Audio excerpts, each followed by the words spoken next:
Morning everyone, welcome to another Marketing Monday. I hope you had a good weekend. It was nice and sunny, which was really good. Sorry there's not been a lot of interactions going on recently on social media, so just to keep everyone up to date, Jamie had an exciting project come through for him and it meant that he had to quickly leave the company, and he is still helping out a bit here and there, but at the moment he's working on something really exciting, which is really cool actually. But you'll see his face every now and then because, like I said, he's still coming every now and then to help out. So we wish him all the best of luck. So today we're talking about what marketing are you doing, and is this marketing good for you and correct for your goals that you're setting for yourself? So what we're talking about here is, first of all, what sort of marketing goal are you looking at? Are you looking at like lead generation? Are you looking at improving awareness? Are you looking at improving your awareness through SEO? Are you looking at doing it through just publishing on the social media channels? Are you trying to get yourself more aware in your local area?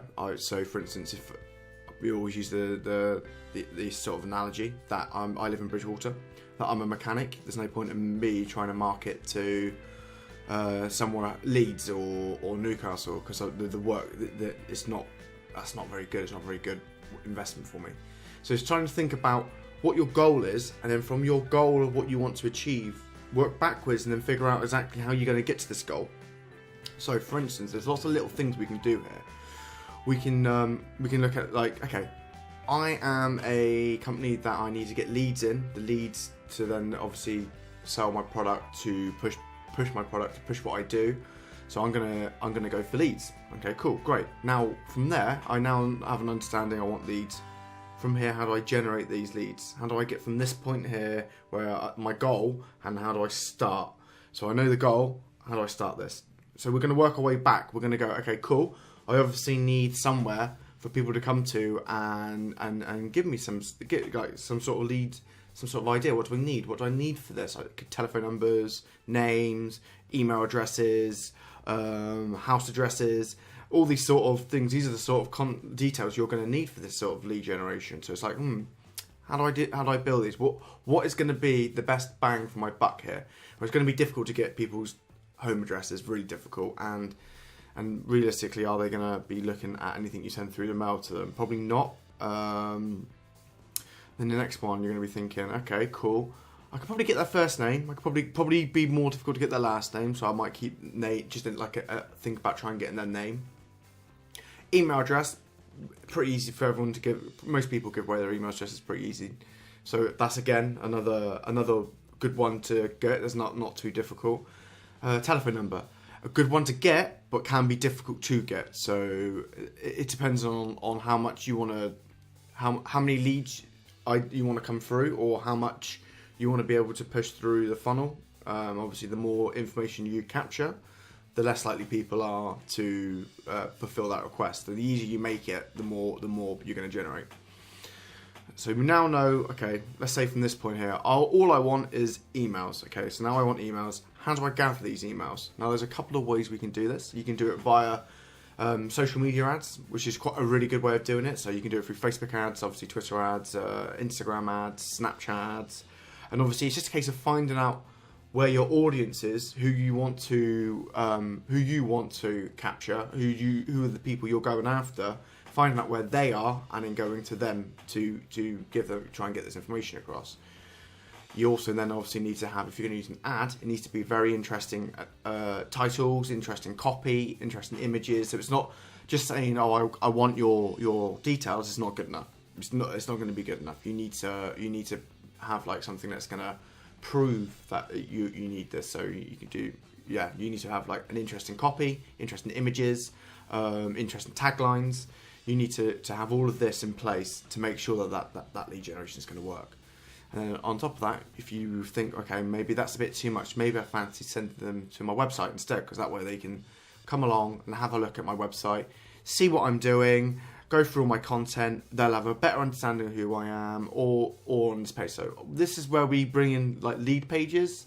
So this is like a single page designed for a single purpose. So again, let's do it for what I'm doing. So I would do it for web design. I would have a page that lists the web design and lists how I'm doing it and what I'm doing on it.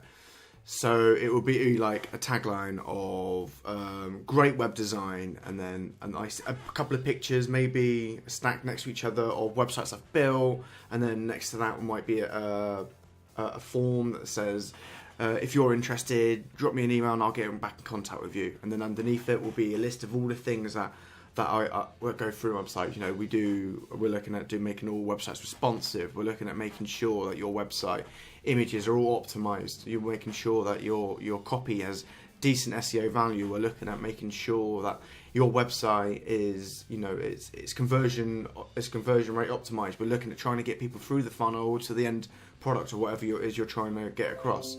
So we're going to have like this lead page all designed for one purpose of getting people to give me that email address. It's really good. It's really handy. It's one of the best things you can do. And then obviously from there they can also go through your website as well, and then use that to then reinforce that you are who you say you are, and to understand that you know what you're talking about, you know what you're doing, so that giving you across any information to you is going to be worthwhile. So that's a really good way of doing it. But you might not want to be doing this. You might just want to be creating. Maybe you're like I said, you're new to the area and you just want to create awareness of who you are and what you're doing. So this could be something as simple as, again, social media ads. Facebook is really good for these sort of ads, and making people aware in your local area of where you are and what you do.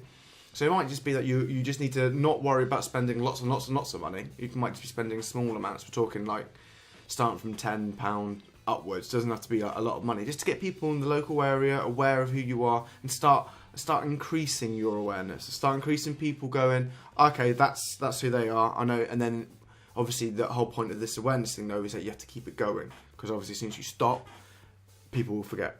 So it's a case of making sure that once you've done a little bit of awareness, keep going, because otherwise you're going to drop off the map. You don't want that. It might be that you're looking to increase your SEO. So obviously if you're looking to increase your SEO value through content, this is obviously got the content marketing side of things. It can get quite interesting because it fits like a multi-purpose sort of thing.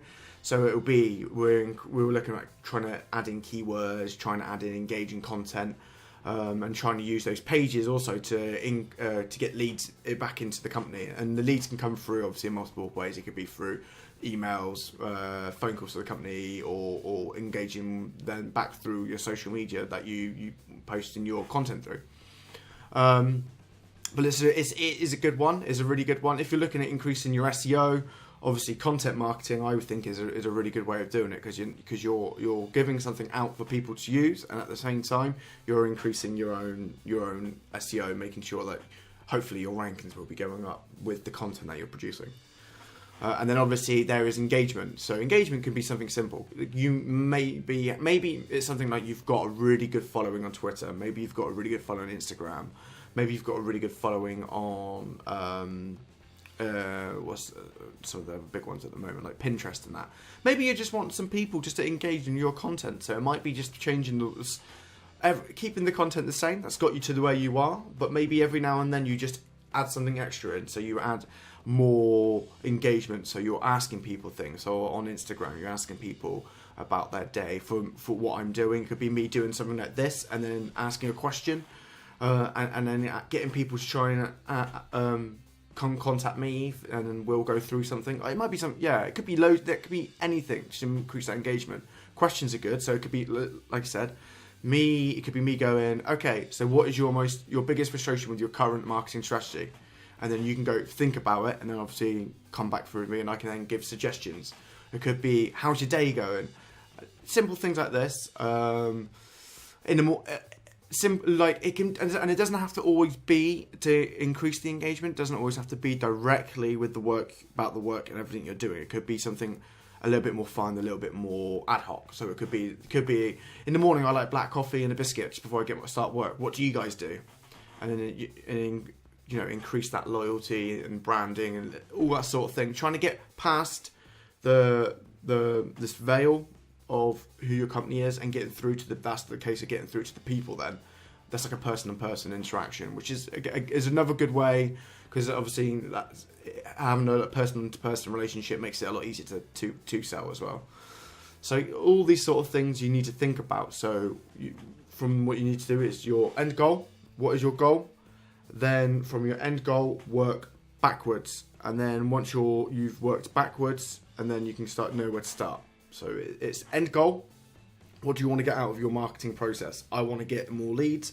I want to get more awareness. I want to get a bit more SEO value. I want to get some more engagement in my content. And then, okay, now we know what we want from this. We can then go one step back and think, okay, how do I do this on a broad term, and then how do I do this to start off with? So you can then break this down into smaller chunks, smaller steps that are going to help you, hopefully, increase your ROI, which is the whole point of marketing, isn't it? It's trying to improve your investment that you're making.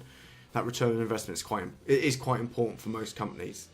So yeah, I hope you enjoyed this video. It's a fairly short one today. I'm going to try and get another one up on Wednesday, and we'll go from there. Because without Jamie being here, I think I'll do, because it's harder to make all the other bits of content. I'll just try and do some more live stream videos for the meantime, whilst I get someone, before I get someone else in, which I'm in the process of doing at the moment. But yeah, until then, have a great week, and yeah, love you and leave you.